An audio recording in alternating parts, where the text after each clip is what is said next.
You are under arrest. పదండి స్టేషన్కి. ఏ ఆధారాలతో నన్ను అరెస్ట్ చేస్తారు? ఆల్రెడీ నాకు బెయిల్ ఉంది. మిమ్మల్ని ఇప్పుడు అరెస్ట్ చేసేది వర్ష హత్య కేసు మీద కాదు. జ్యోతిని చంపబోయినందుకు రాజీవ్ సాక్ష్యాలతో సహా వచ్చి మీ మీద కేసు పెట్టాడు. అంతేకాదు, మీరు చేసిన కేడీ నేరాలకు సంబంధించిన ఆధారాలు కూడా ఇచ్చాడు. కానిస్టేబుల్, ఆ వారెంట్ ఇలా ఇవ్వు. వారెంట్ ఇష్యూ అయింది.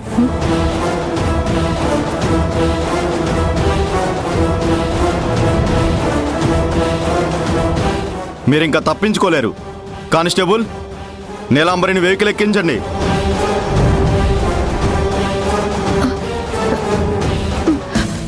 పదండి మేడం. ఇన్స్పెక్టర్ గారు, నాకు షుగర్ ఉంది, కళ్ళు తిరుగుతున్నాయి. నేను లోపలికి వెళ్ళి టాబ్లెట్ వేసుకుని వస్తాను. ఆ వంకతో తప్పించుకుందామనా? అదేం కుదరదు. ఇన్స్పెక్టర్ గారు, మీ దగ్గర వారెంట్ ఉండొచ్చు, కానీ హెల్త్ ఇష్యూ ఉన్న నేను మెడిసిన్స్ తీసుకొనివ్వకుండా బలవంతంగా తీసుకెళ్లే రైట్ మీకు లేదు. అది అఫెన్స్ అయినా సరే మీరు రమ్మంటే వస్తాను. వద్దులేండి మేడం, మీరు టాబ్లెట్ వేసుకుని రండి. వెళ్ళండి. Thank you sir, thank you. Constable sir, తను పారిపోకుండా తన వెంట వెళ్ళు.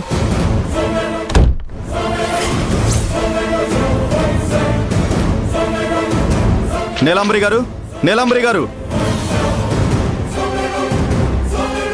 మీరు తప్పు చేస్తున్నారు. డోర్ తీయండి.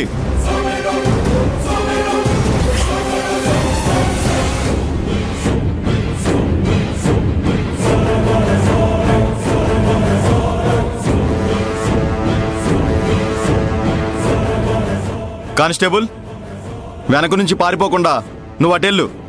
సరిత, నువ్వు ఇక్కడే ఉండు. Okay sir. నేను అటు వెళ్తాను.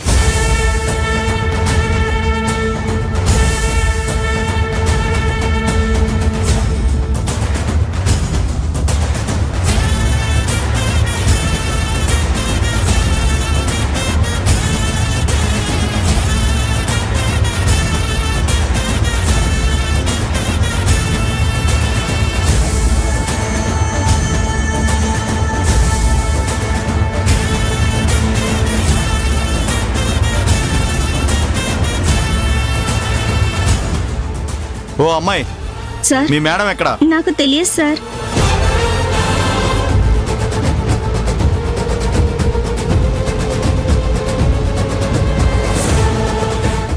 ఎక్కడ కనిపించలేదు సార్. ఛ, మళ్ళీ తప్పించుకుంది. అటు వెళ్ళుంటుంది. పదండి.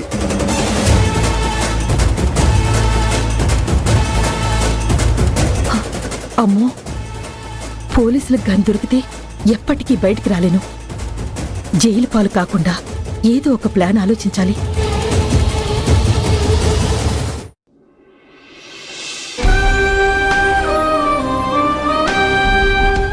దేవుడు మరీ ఇంత పెద్ద శిక్ష వేశాడంటే బ్రదర్ మీకు. నేను ఎలా కంట్రోల్ చేయాలో కూడా నాకు తెలియడం లేదు. మీరే ఇలా ఉంటే అక్కకి నిజం తెలిస్తే ఎలా రియాక్ట్ అవుతుందో తలుచుకుంటేనే భయం వేస్తుంది నాకు. తను ప్రెగ్నెంట్ అయిందని తెలిసిన దగ్గర నుంచి బిడ్డ టాపిక్కే. తన గురించి ఊహలు తప్ప అక్కకి మరో ఆలోచన లేకుండా పోయింది. జ్యోతి కడుపుతో ఉన్నప్పటి నుండి నా భర్తో కూతురో పుట్టబోతున్నారు, ఇంట్లోకి కొత్త వెలుగు రాబోతోందని నేనెంత సంబరపడ్డానో అంతా నాశనమైపోయింది. జరిగిన విషయం బాధాకరమే. వచ్చిన నష్టం పూడ్చలేనిదే, కాదండలేదు. కానీ మళ్ళీ మీకు పిల్లలు పుట్టే అవకాశం ఉంది కాబట్టి నువ్వు కొంచెం తేరుకో. నాకు బిడ్డ చనిపోయాడని ఎంత బాధ ఉందో జ్యోతి గురించి తలుచుకుంటే అంతకంటే ఎక్కువ భయంగా ఉంది. తన ఖచ్చితంగా ఆడపిల్లే పుడుతుందని నమ్మకం పెట్టుకుంది. బట్టలు కొనింది, బొమ్మలు కొనింది, తనే స్వయంగా ఫ్రాక్ డ్రెస్సులు కూడా కుట్టింది. ఇప్పుడు పుట్టిన బిడ్డ సజీవంగా లేదని తెలిస్తే జ్యోతి గుండె తట్టుకోగలుగుతుందా?